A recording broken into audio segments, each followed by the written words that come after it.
Good evening, I'm Adrienne Arsenault. Andrew is away. Tonight, a deadly tornado strikes just outside of Montreal.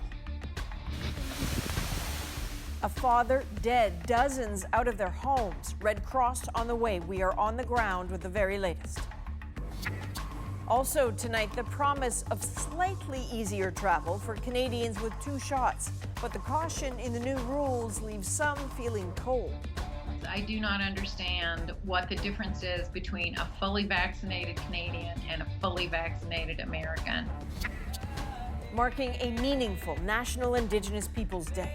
It should be a day of celebration, but I am filled with a tremendous amount of sadness and anger. As the country reckons with the painful legacy of residential schools and what to do with them now. Plus, a forced lesson in frugality. It was easy to save. I can't go get my nails done, get my hair done.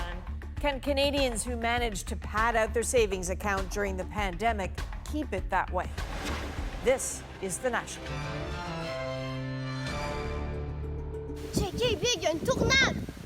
A horrifying sight for onlookers fleeing to safety. Powerful, howling winds forming a funnel cloud in a Montreal suburb.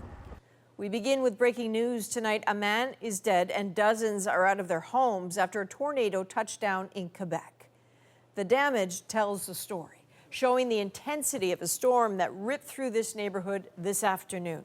Tonight, cautious, stunned cleanup in Mascouche, Quebec, about 45 minutes outside of Montreal. So that is where Allison Northcott joins us from tonight. Allison, what happened? Well, the tornado tore through this residential area this afternoon. One man in his 60s was killed. He was a father of 3. And fire officials say that he had taken refuge in a shed behind his home and that it was really just picked up by the strong winds. And you can see the path that the tornado took throughout this neighborhood. There are a lot of trees that have fallen, a lot of damage throughout the area. And you can see here, this is a house that was under construction. It was nearly completed, but it was really just lifted right up off of its foundation. So it gives you a sense of just how strong those winds were. There were also trampolines that were picked up out of one yard and tossed several yards over, patio furniture as well, and gazebos. A lot of damage to people's roofs and homes. And we've been talking to people here in the neighborhood, people who were here, who witnessed the tornado, who were here when it happened, as well as people who came home to find their homes quite badly damaged. Have a listen to what some of them had to say. All of a sudden, all hell broke loose. And I was in the house quicker than a mouse running after a bit of cheese. I've never seen that in this region before. I've seen storms, we've been frozen out in the winter, but never a storm like this. It perhaps lasted 15, 20 seconds. Where's the damage? It's basically in the back and on the top of the house, the roof. Part of it was taken off completely. The side of the house too. We have in the front here parts of the aluminum taken off. Yeah, it's horrifying. What's your sense of how people are coping tonight, Allison? Well, people are still trying to assess the damage and just to figure out how to fix it, even just for now. The power is out in some areas as well. The Red Cross is helping people who are not able to stay in their homes. And there's also psychosocial support, people going door to door from the Regional Health Authority who are making sure people are okay with the emotional side of things and the psychological side of things. But really for people, it's really hard for them to see their neighborhood like this, to see how devastating this storm has been and how quickly it all unfolded. All right, Allison Northcott in Mascouche, Quebec tonight. Thank you. So let's bring in CBC News meteorologist Johanna Wagstaff for more insight into what's happening. So Johanna, how rare is this kind of event? This is thunderstorm and tornado season across Canada. We normally get about 80 tornadoes between spring and fall touchdown in Canada. That number is going up as we get more and more social media reports every year. But it is less common to see tornadoes touch down in urban areas like the one earlier today. In the past century, we've probably only had a dozen touchdown in medium to large cities, the last one being 2018 in Ottawa, Gatineau, where one fatality was reported, Adrienne. So can you take us through what we know about the conditions that led to it? So Environment Canada has confirmed, based on the videos and picture we're seeing, at least one tornado touched down earlier today. And I found that cell on the radar, and you can see on the Doppler radar that classic hook signature we get. So we knew there was rotation as those storms tracked through. This may have also been connected to a supercell thunderstorm. This is when the thunderstorm cell is also rotating. These are longer lasting storm cells. And we do know that we've had reports south of the border as well. So tomorrow, Environment Canada will head out to assess the damage. We'll determine how many tornadoes, how long that track was, and what the strength was. And I did spend some time on Environment Canada's damage survey team. So I'm guessing this was likely a strong tornado on the 0 to 5 enhanced Fujita scale. I'd probably go with a 2 or a 3, but we'll find out more details tomorrow. All right, CBC News meteorologist Johanna Wagstaff in Vancouver. Thanks, Jo. You're welcome. So let's turn to the COVID story tonight. And today, that story is one of loosening restrictions, slightly. 2 weeks from tonight, some Canadians will find it easier to return to this country if they've been fully vaccinated. The government offered details today on who will get to skip quarantine and who will not. We also got a hint of what it will take to fully reopen the border. Ashley Burke has all of that, including frustration at what some see as unfair distinctions. As Canada's vaccination rate climbs, signs life is slowly returning to normal. But that stops at the border. We've reached an important threshold, but we haven't reached the finish line. There's a lot more work to do. The country remains closed to non-essential travel and foreign nationals, even those fully vaccinated. But as of July 6th, fully vaccinated Canadians and permanent residents entering Canada will no longer have to quarantine for 2 weeks. Many travelers today wishing the change applied to them. About time, and really unfortunate for all the people who've had to suffer through this. Unvaccinated children will have to quarantine for 2 weeks at home, and adults partially or not vaccinated will still be required to quarantine at federally regulated hotels, even though a month ago, an advisory panel called the hotel program flawed and said it should end. I wasn't a fan, definitely, especially being a student. It was not something I had budgeted for. So if you have both vaccines, it makes sense that you don't need to quarantine anymore. The health minister today reluctant to say exactly how or when border restrictions might further relax, but said the government is looking at several metrics. So one metric that Canadians can watch for is the rate of fully vaccinated Canadians that is at least 75%. I'm heartbroken. I mean, I'm desperate to see my daughters. Canadian Anna Maria Beckel said her 2 American daughters haven't been able to visit her for 15 months. Both are fully vaccinated. I do not understand what the difference is between a fully vaccinated Canadian and a fully vaccinated American. Social distancing. The airline industry says for now it's stuck planning in the dark, with thousands of workers laid off and furloughed and no end in sight. We're all desperately trying to put this together to make sense of it, and that is not the way forward, and that is not how the federal government should now be acting. Okay, so Ashley, this phase 1 of the looser border starts in about 2 weeks. What's phase 2? Well, Adrian, the public safety minister told Power and Politics officials are working towards the next phase, welcoming fully vaccinated travelers from around the world for non-essential reasons, but not until Canada at least meets the threshold of full vaccination for 75% of the population. The U.S. border is expected to be closed until July 21st or possibly longer. All right, Ashley Burke, thank you. Thank you. Now, also announced today, the government has ended its ban on direct flights from Pakistan.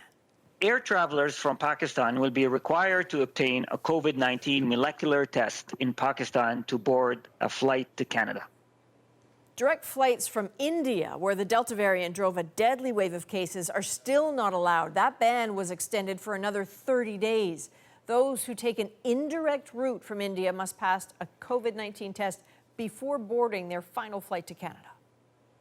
It is National Indigenous Peoples Day, and this year, despite the pandemic, the country marked history and culture stretching back centuries and also some new beginnings. Happy National Indigenous Peoples Day. In St. John's, a sunrise ceremony, one of many events planned throughout the week instead of celebrating St. John's Days, a celebration associated with the arrival of Europeans.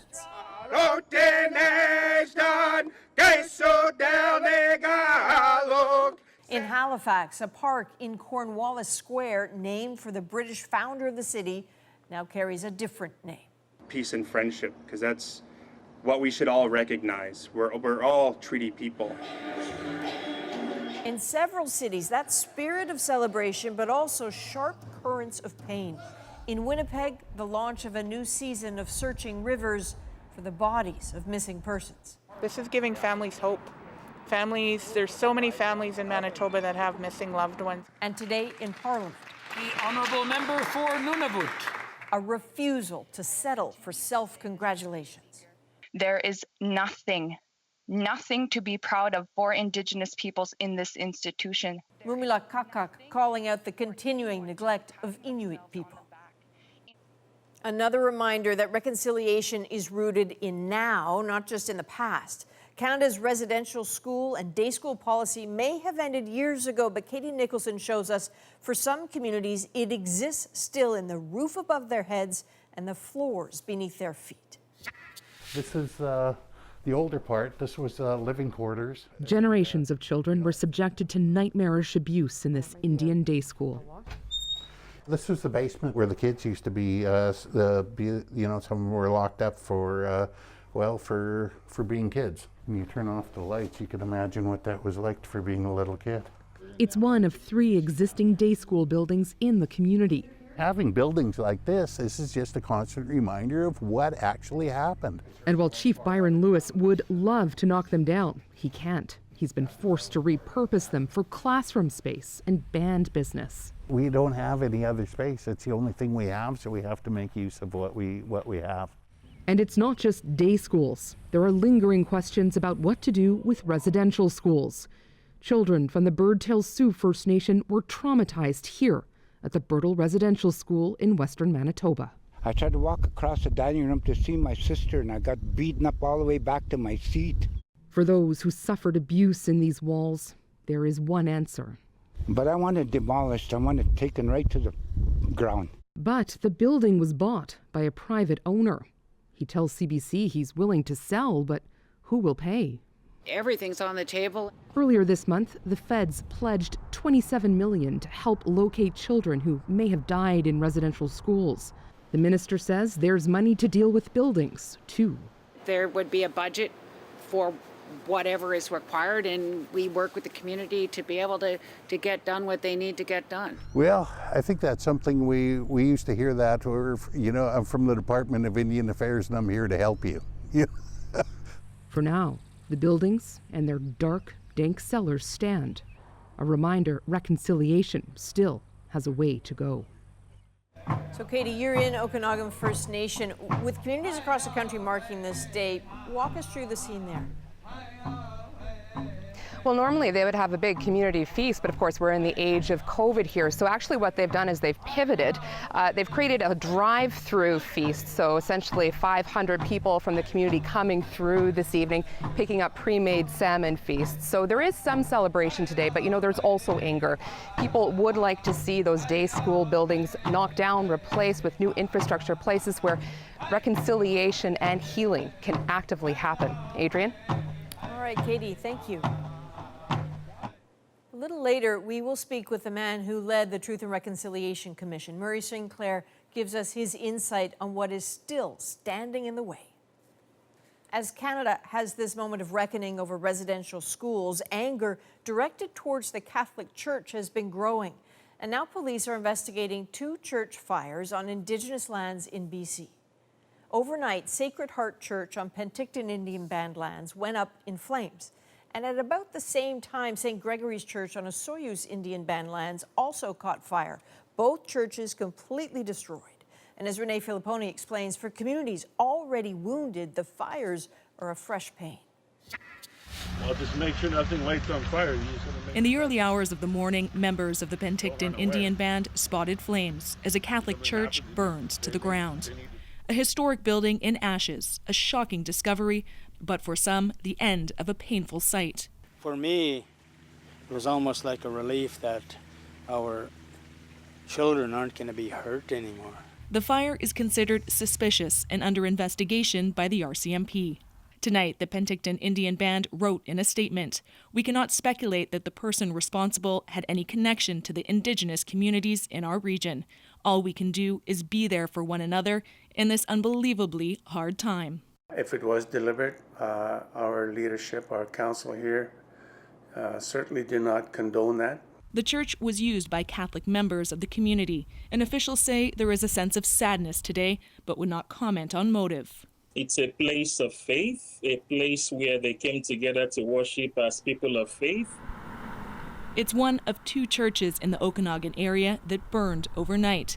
Officials looking into the fire on Asuyas Indian Band land say there are signs of arson. There was some evidence around the perimeter of the building that would indicate perhaps a liquid accelerant was used on the fire. Community leaders say there is trauma in their communities since the reported discovery of remains at the former residential school in Kamloops. Our people are so traumatized right now in the aftermath of the Kamloops discovery, and now the burnt churches. Who's to say, you know, there will not be other similar types of incidents. For now, investigators are looking for any information about how these churches ended up in rubble. Renee Filipponi, CBC News, Vancouver. A historic moment for the National Football League today after a defensive lineman on the Las Vegas Raiders became the league's first active player to come out as gay. I'm a pretty private person, so I hope you guys know that I'm really not doing this for attention. I just think that representation and visibility are so important. I actually hope that like one day videos like this and the whole coming out process are just not necessary.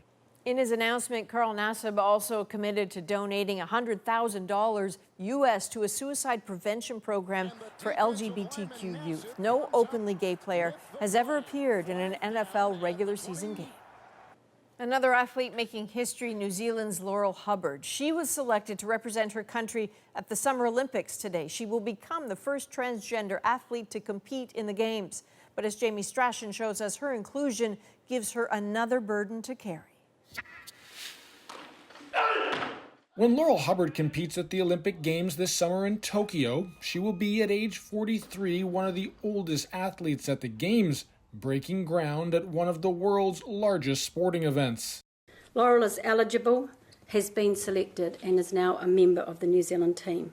And as such, we'll ensure her well-being and performance needs are met. Hubbard didn't speak after making history, but officials immediately anticipated pushback. We do know that there are many questions about fairness of transgender athletes competing in the Olympic Games, but I would like to take this opportunity to remind us all that Laurel has met all of the required criteria. Hubbard transitioned from a man to a woman 8 years ago. In 2015, the IOC said those who transition from male to female are eligible to compete if they maintain a specific testosterone level for at least 12 months prior to competition. Critics say there's more at play than simply measuring testosterone. I mean, we're forgetting about the anatomy, the fast-twitch muscle, the bigger organs.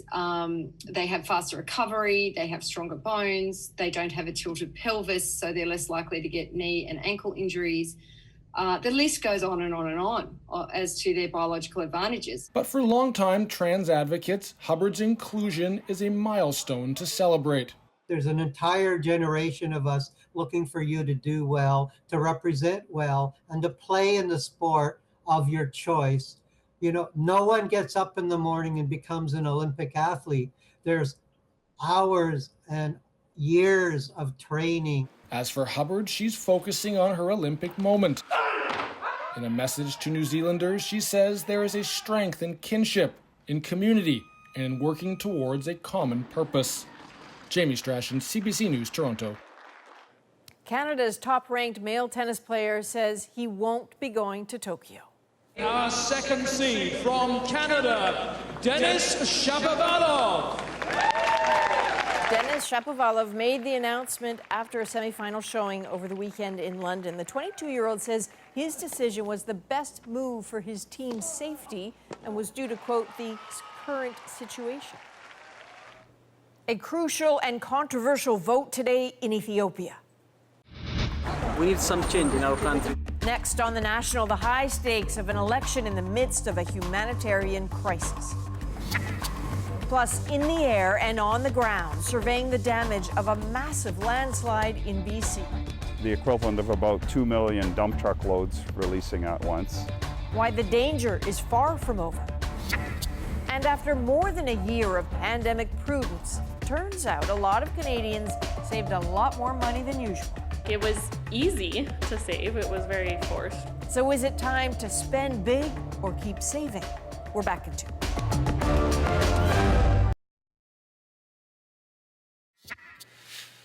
Welcome back. When Abiy Ahmed became Ethiopia's prime minister, people wanted change. Winning the Nobel Peace Prize added to the promise. But in today's election, billed there as the first to be free and fair, his party is accused of the same kinds of anti-democratic tactics as authoritarian governments of the past. Margaret Evans explains. Abiy Ahmed's name rang through the crowd as the Ethiopian Prime Minister arrived to cast his ballot. His supporters call the vote a democratic dawn, with the Nobel laureate leading a charge towards reform. The new government is just changing a lot and a lot of reformation in our country, and we need some change in our country. Abiy's detractors say he is the opposite, a dictator in the making who cast his sheep's clothing aside early on. They point to the brutal war in the northern Tigray region, where Abiy denies his people face potential famine, despite claims to the contrary. The UN has accused Ethiopia of using food as a weapon of war, along with the Eritrean troops Abiy enlisted to help him fight rebels from Tigray's ousted ruling party. An estimated 350,000 people are threatened by famine. 2 million people have been displaced by the fighting since last November. Allegations of atrocities on all sides. Extrajudicial executions, arbitrary arrests and detentions, sexual violence against children as well as adults. Voters lined up early in other parts of the country, but there will be no vote in Tigray, and in Oromia, the largest state, key parties are boycotting the election, citing intimidation. Hundreds of our members, especially thousands of our supporters, detained across Oromia. Analysts say there will be no peace for Ethiopia until it resolves tensions between centrists like Abiy and those who want more regional autonomy. I think that there needs to be, in order for Ethiopia to move forward peacefully, a coming together of those perspectives. Until then, the threads holding Ethiopia together will remain strained. Margaret Evans, CBC News, London. Up next, we will return to National Indigenous Peoples Day. Reconciliation is not a one-day event. We'll look at what's changed in the years after the Truth and Reconciliation Commission and what hasn't. Former Senator Murray Sinclair will join us to talk about what is standing in the way of getting this right.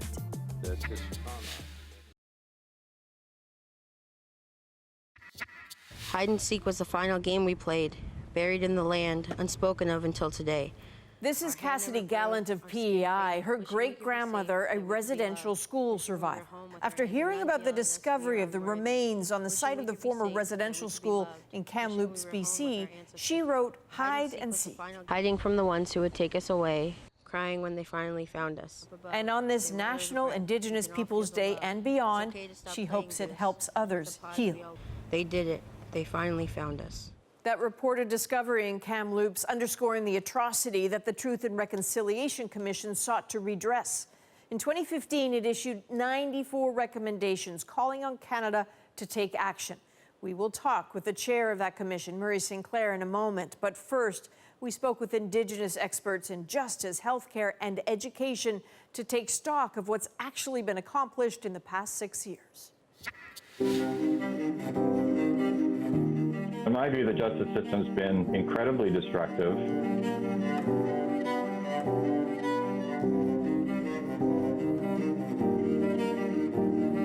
The doctrine of discovery, in a lot of ways, has served as a legal justification for dispossessing Indigenous peoples of their land. I very often encounter federal or provincial governments who effectively are looking to deny the existence of Indigenous title and rights. And I can tell you that this approach is completely unhelpful to reconciliation. You know, despite all of the great work that was done by the TRC, As we know, questions are still being asked about whether all of the relevant documents were obtained, and the government still seems to be dithering to some extent on fully implementing the recommendations. I think we as a society must be able to come to terms with the sort of the full and unvarnished truth about these issues in order to move forward. I think we can definitely say that we've made progress in some areas, while in other places we might have stalled.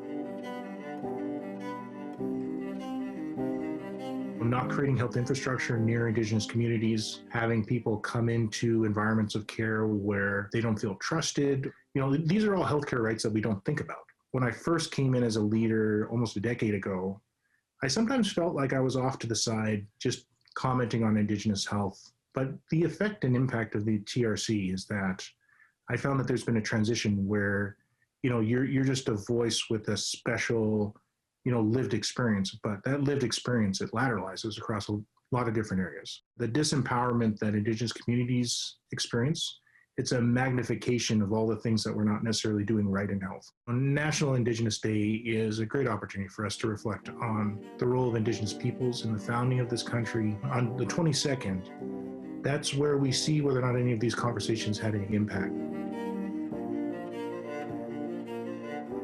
The quote is something like, education got us into this mess, education will get us out.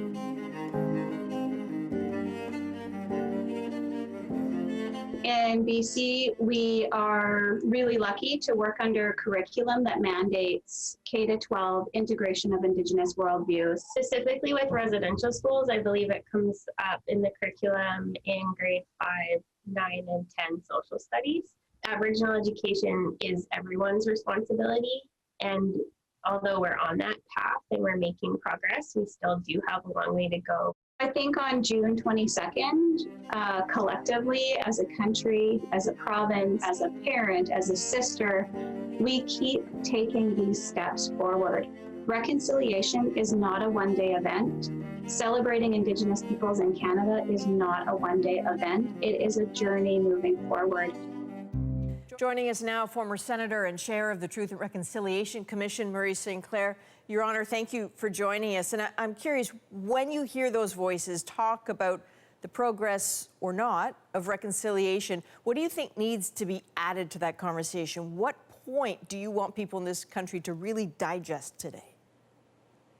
Well, the interesting thing I always find when it comes to talking about reconciliation is that we're talking primarily to Indigenous people and primarily to younger Indigenous people. And one of our failings is to take into account the need for us to engage with the non-Indigenous community about their sense of what they need to do, their sense of commitment. And we have to broaden the conversation out. So we're at the 25th anniversary of the National Indigenous Peoples Day. And I wonder how it sits with you, especially in the wake of these terrible discoveries in places like Kamloops and Brandon, Manitoba. When I said that getting to reconciliation is going to be harder, I also said that it took us 7 generations of constant oppression to get to this point. It's going to take us 7 generations at least of concerted effort, of constant daily effort to correct the situation and make it into the kind of relationship that it needs to be. And that relationship needs to recognize that Indigenous people were here first. This particular day is important for us. It gives us an opportunity to gather together to remind ourselves of what we have, to remind ourselves that we are valid, to remind ourselves that we are people who have a history, that we have traditions, we have a culture, we have language, we have the right to celebrate who we are. When these discoveries were talked about a few weeks ago, I know that you got a lot of calls from survivors and people who have been missing family members, and that you were in this position of doing a lot of listening of the stories from them. And I'm wondering if some of what you heard really stands out for you a little bit right now. Is there anything you can share with us about those conversations? One lady who called me, and her mother was 109 years old. and a survivor of residential schools. And she called me just to tell me that her mother can't stop crying and they don't know what to do for her. And she wanted to know if I would at least talk to her and maybe my voice would help. And I did, and it seemed to help a little bit. But when I check back, they say that she's just lost, it's almost like she's lost the will to live. And the triggering of the survivors is the one thing that this all concerned me the most, that we were putting them through the pain of the trauma that they had experienced again. You're in a position to listen because you are a leader for so many people. And as we sit here, there is a vacancy in the office of the Governor General. Would it be a post that you would ever consider taking? You know, when you're in a position like that, your availability to speak out, your ability to take action, your ability to confront what government is doing or not doing is very limited. And that's not a role that attracts me at all. And Your Honor, I suppose from here on June 22nd, where do we go? We keep on keeping on, so to speak. We keep on trying to show that what little the government has done is not enough, that there are still some major calls to action that have not yet been addressed. And a new legal relationship needs to be established that is fully cognizant of the rights of Indigenous people. Your Honor, thank you for your time, as always. Adrienne, it's always good to talk with you. Thank you. You can watch our full interview with Sinclair in the coming days on cbcnews.ca. Next, on The National, there is real concern tonight in BC in the wake of a massive landslide. See, there's material coming off the slope. We're with scientists as they survey the damage and the danger ahead.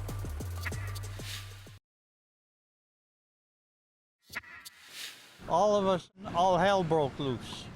A reminder of our top story tonight, a tornado has touched down with deadly consequences in the Quebec community of Mascouche, north of Montreal. A man in his 60s, a father of 3, has died. Dozens are out of their homes and thousands are without power. The Canadian Red Cross is deploying teams to the community. Now to the effects of another natural disaster. A landslide in BC months ago left a devastating mark.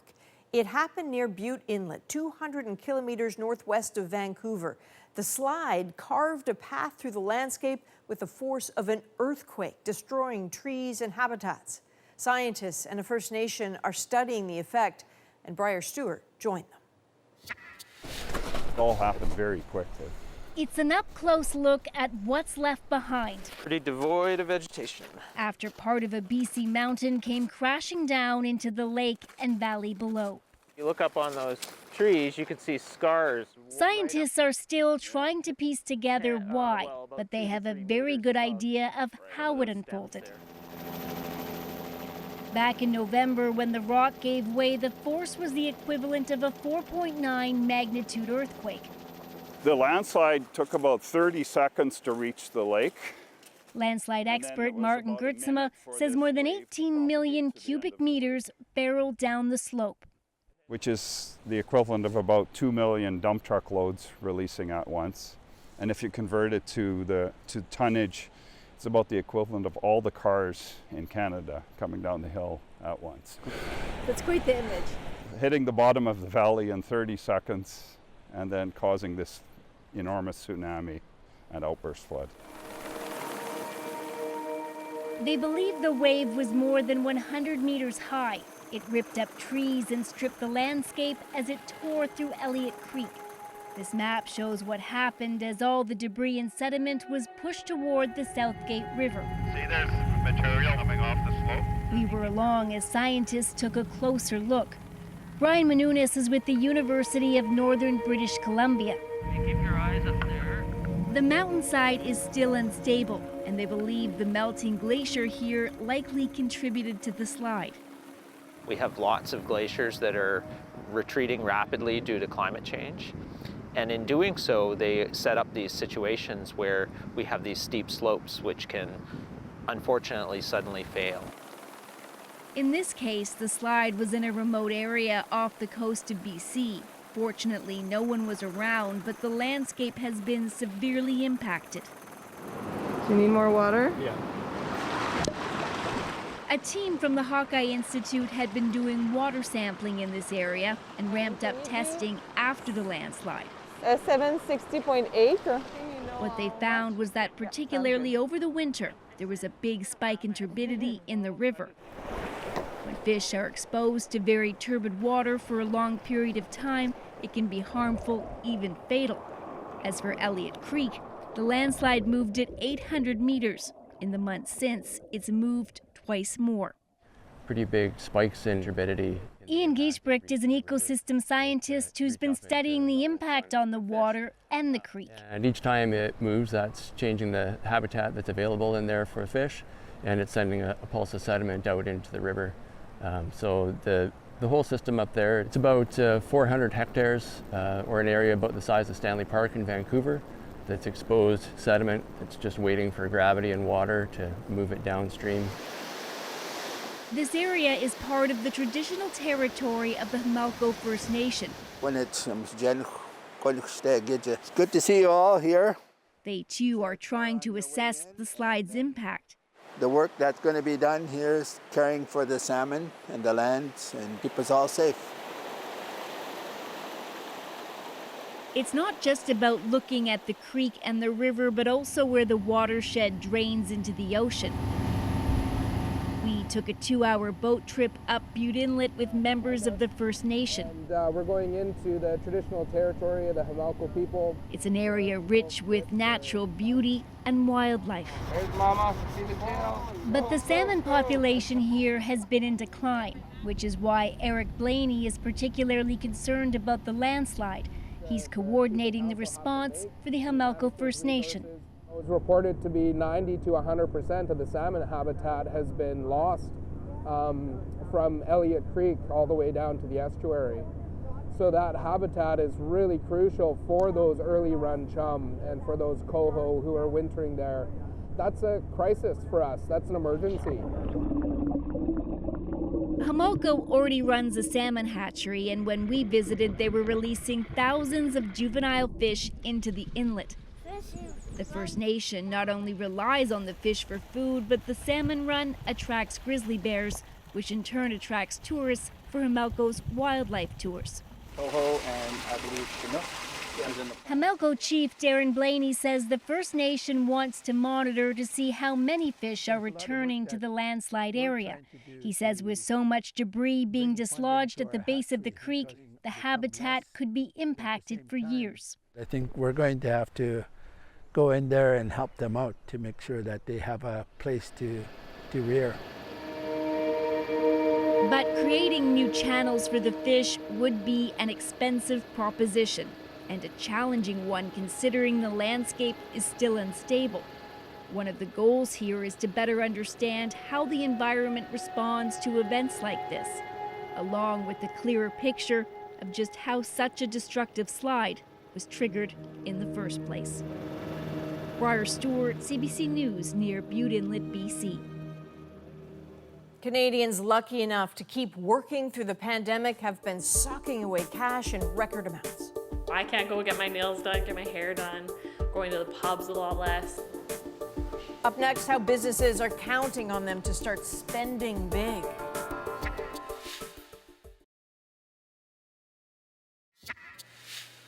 Welcome back. Some great news from the Maritimes tonight, where not a single case of the coronavirus was reported today. For Nova Scotia, that's the first time that's happened since March 29th. For New Brunswick, first time since April 20th. And on PEI, it's old hat. They have not had a new case since June the 4th. Not many of us have liked being locked down during the pandemic, but for some, it's had one big silver lining in their bank accounts. Reduced spending has meant billions in personal savings.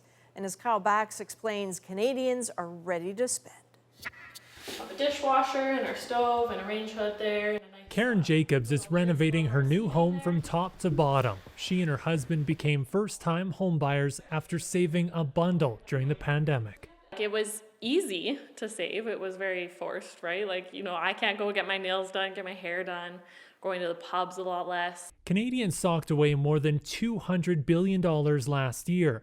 Those who were still getting paychecks saved almost 15% of their disposable income, compared to a little more than 1% the year before. The majority of that money is sitting in bank accounts. Now, as restrictions ease, some business owners are excited about the promise of a blockbuster summer fueled by pent-up demand. For a year and a half, it feels like we've been locked down, so I feel like there is going to be quite a rush to go to anything. Quietly optimistic, actually jumping up and down optimistic, and we're starting to see it. But there's still worry about what comes next, since government support programs like the rent and wage subsidies won't be around forever. The real concern financially is going to be when all of that dries up, do sales kick up enough in order to handle that? Will Canadians continue the habit of saving?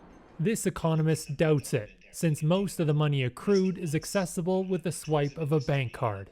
In the aftermath of the pandemic, we can expect households might keep more saving than they've done in the past, but the vast majority will be spent. While some people have been able to save, millions of Canadians lost their job or business. If consumer spending picks up, especially in hard-hit sectors like restaurants and tourism, that could help bridge the divide. Kyle Bax, CBC News, Calgary. When we come back, reflections for the pathway to healing and reconciliation. A special visual essay from 2 Winnipeg artists on this National Indigenous Peoples Day. The Moment is next.